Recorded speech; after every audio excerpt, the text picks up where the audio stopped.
नमस्कार, स्वागत आहे आपल्या सर्वांचं माझ्या किचनमध्ये। आज आपण बनवत आहोत उडदाच्या पापडाची भाजी। कधी कधी असं होतं ना की घरामध्ये भाजीलाच काही नसतं किंवा मग भरपूर भाज्या असल्या तरी काय बनवावं हे मात्र आपल्याला समजत नाही। अशा वेळेला तुम्ही ही भाजी बनवून बघा। ही भाजी वरण, भात, भाकरी, पोळी सोबत तुम्ही खाऊ शकता किंवा मग टिफिनला द्यायला तर हे खूप छान असं ऑप्शन आहे।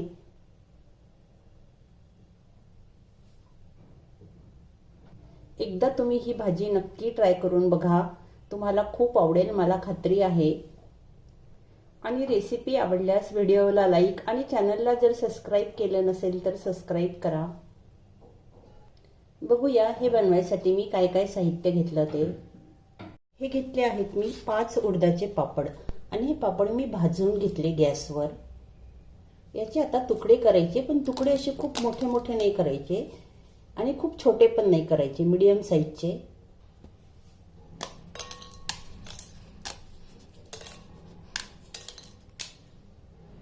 या साइजचे तुकडे करून घ्यायचे।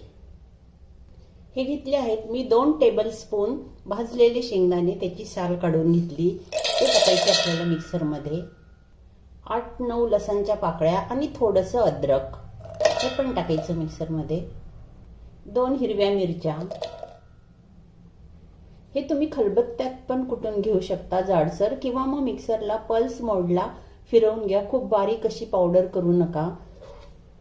मी याला आता पल्स मोडला फिरवून घेते थोडं। हा असा जाडसर ठेचा करून घेतला।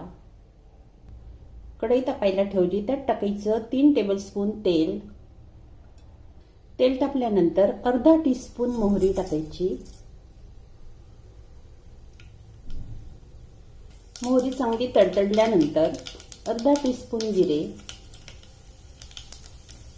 हे 2 मीडियम साइजचे कांदे मी लांब कापून घेतले। कांदा टाकल्यानंतर मी त्यात कढीपत्ता टाकते, कारण मी जर डायरेक्ट तेलामध्ये टाकला तर तो काळा होतो, म्हणून मी नंतरच टाकत असते, म्हणजे कलर पण छान राहतो। कांदा असा सॉफ्ट करून घ्यायचा आहे, याला खूप गोल्डन ब्राऊन वगैरे नाही करायचं, फक्त तो सॉफ्ट झाला पाहिजे।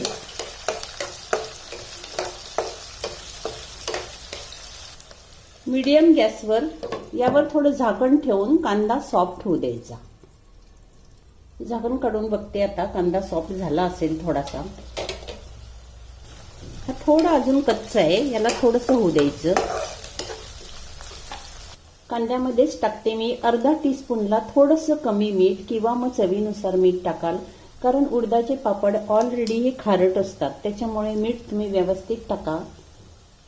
तुम्हाला उडदाच्या पापडाचं नसेल बनवायचं तर तुम्ही मुगाच्या डाळीचे पापड असतात ना, त्याचं सुद्धा बनवू शकता। कोणत्याही पापडाची तुम्ही ही भाजी बनवू शकता, खूप छान बनते। कांदा थोडासा सॉफ्ट होत आला, त्यात टाकायचं आता हे आपण जे तयार करून ठेवलं होतं वाटण ते।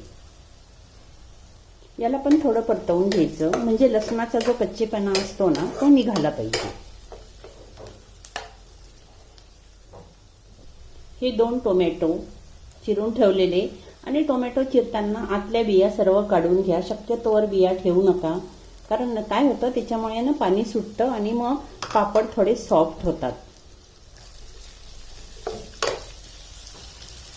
हे सर्व पुन्हा एकदा थोडंसं परतवून घेऊ। टोमॅटो आपल्याला खूप सॉफ्ट नाही करायची आहे।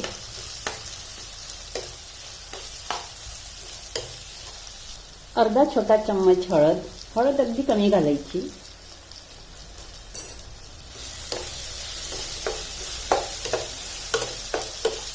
अर्धा टीस्पून चाट मसाला घ्या, किंवा चाट मसाला नसेल तुमच्याकडे तर मग तुम्ही आमचूर पावडर टाका, आणि हे दोन्ही नसेल तर थोडा लिंबाचा रस टाकला तरी चालतो।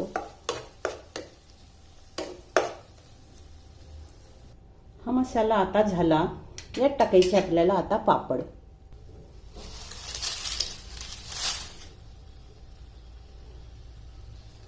पापड आता परतवून घ्यायचे।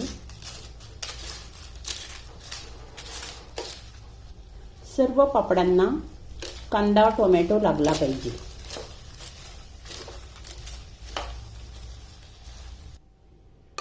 हे सर्व परतवल्यानंतर यात टाकायची आता सर्वात शेवटी थोडी कोथिंबीर।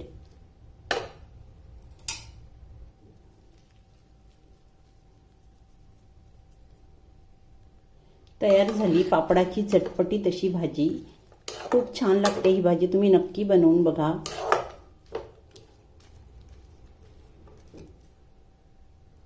भाजी तुम्ही भाकरी सोबत खा, पोळी सोबत खा, किंवा मग वरण भात केला आणि नंतर मग भाजी नाही केली तरी चालते.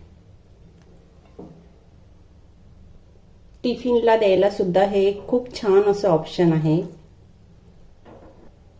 आपण पण ही रेसिपी नक्की ट्राय करून बघा. पुन्हा भेटूया अशा साध्या सोप्या पण टेस्टी रेसिपीसह. तोपर्यंत धन्यवाद.